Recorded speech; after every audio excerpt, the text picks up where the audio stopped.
क्या आप जानते हैं भगवान श्री कृष्ण के मृत्यु के बाद उनकी सभी पत्नियों का क्या हुआ? क्या सच में सभी ने अपना जीवन त्याग दिया? आज हम इस रहस्य और इतिहास की सच्चाई को साझा करने वाले हैं। समय का पहिया घूम चुका था। पृथ्वी पर भगवान श्री कृष्ण का अवतार पूर्ण हो चुका था। महाभारत युद्ध के बाद वर्षों बीत गए थे और द्वारका नगरी स्वर्ण के समान चमकती थी। परंतु गांधारी के श्राप के कारण यदुवंशियों के बीच आपसी संघर्ष और विनाश शुरू हो गया। इसी अराजकता और दुख के बीच भगवान श्री कृष्ण ने भी अपने दिव्य शरीर का त्याग कर दिया। बलराम जी ने भी समुद्र में जाके समाधि ले ली। जब श्री कृष्ण ने अपना देह त्यागा, तभी से द्वारका नगरी का तेज मुरझाने लगा। श्री कृष्ण के प्रस्थान की खबर सुनते ही सारा यदुवंश शोक में डूब गया।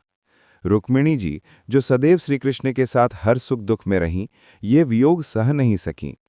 उन्होंने अपने प्राणनाथ के शरीर के पास अग्नि प्रज्वलित की और बिना एक शब्द बोले उस अग्नि में समर्पित हो गईं। उनके साथ जाम्बुवंती जी ने भी वही मार्ग चुना। दोनों देवियां अपने आराध्य के संग सदा के लिए एक हो गईं, सती हो गईं। पर सभी रानियों ने ये मार्ग नहीं चुना। सत्यभामा जी, जिनका हृदय वीरता और भक्ति से भरा था, उन्होंने अग्नि नहीं बल्कि तपस्या का मार्ग चुना। उन्होंने अन्य पत्नियों के साथ वन की ओर प्रस्थान किया। वे पत्तों और फलों पर जीवित रहीं और हर क्षण विष्णु नाम का जाप करती रहीं। उनके लिए कृष्ण का स्मरण ही जीवन बन गया था। इस बीच द्वारका में भीषण परिवर्तन आने वाला था। समुद्र धीरे धीरे बढ़ने लगा था, जैसे वो स्वयं भगवान की नगरी को अपने गर्भ में समेट लेना चाहता हो। वासुदेव जी ने अर्जुन को बुलाकर कहा, पार्थ, तुम इन स्त्रियों और यदुवंश के शेष जनों को सुरक्षित इंद्रप्रस्थ ले जाओ। द्वारका का समय अब समाप्त हो चुका है। अर्जुन ने आज्ञा स्वीकार की। वे अपने रथ में श्रीकृष्ण की रानियों और परिवार को लेकर निकले। परंतु रास्ते में दुर्भाग्य उनका इंतजार कर रहा था।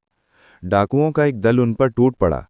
अर्जुन ने गांडीव उठाया, परंतु ये देखकर चकित रह गए कि उनके बाण अब पहले जैसे सामर्थ्यवान नहीं रहे। दिव्य शक्ति मानो उनसे छिन गई थी।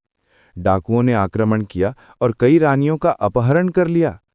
अर्जुन असहाय रह गए और कुछ न कर सके। ये वही अर्जुन थे जिन्होंने युद्ध में महादेव तक को प्रसन्न किया था, पर अब वे केवल एक साधारण मनुष्य थे। जैसे तैसे बची हुई रानियों और बच्चों को लेके अर्जुन इंद्रप्रस्थ के लिए निकलते हैं।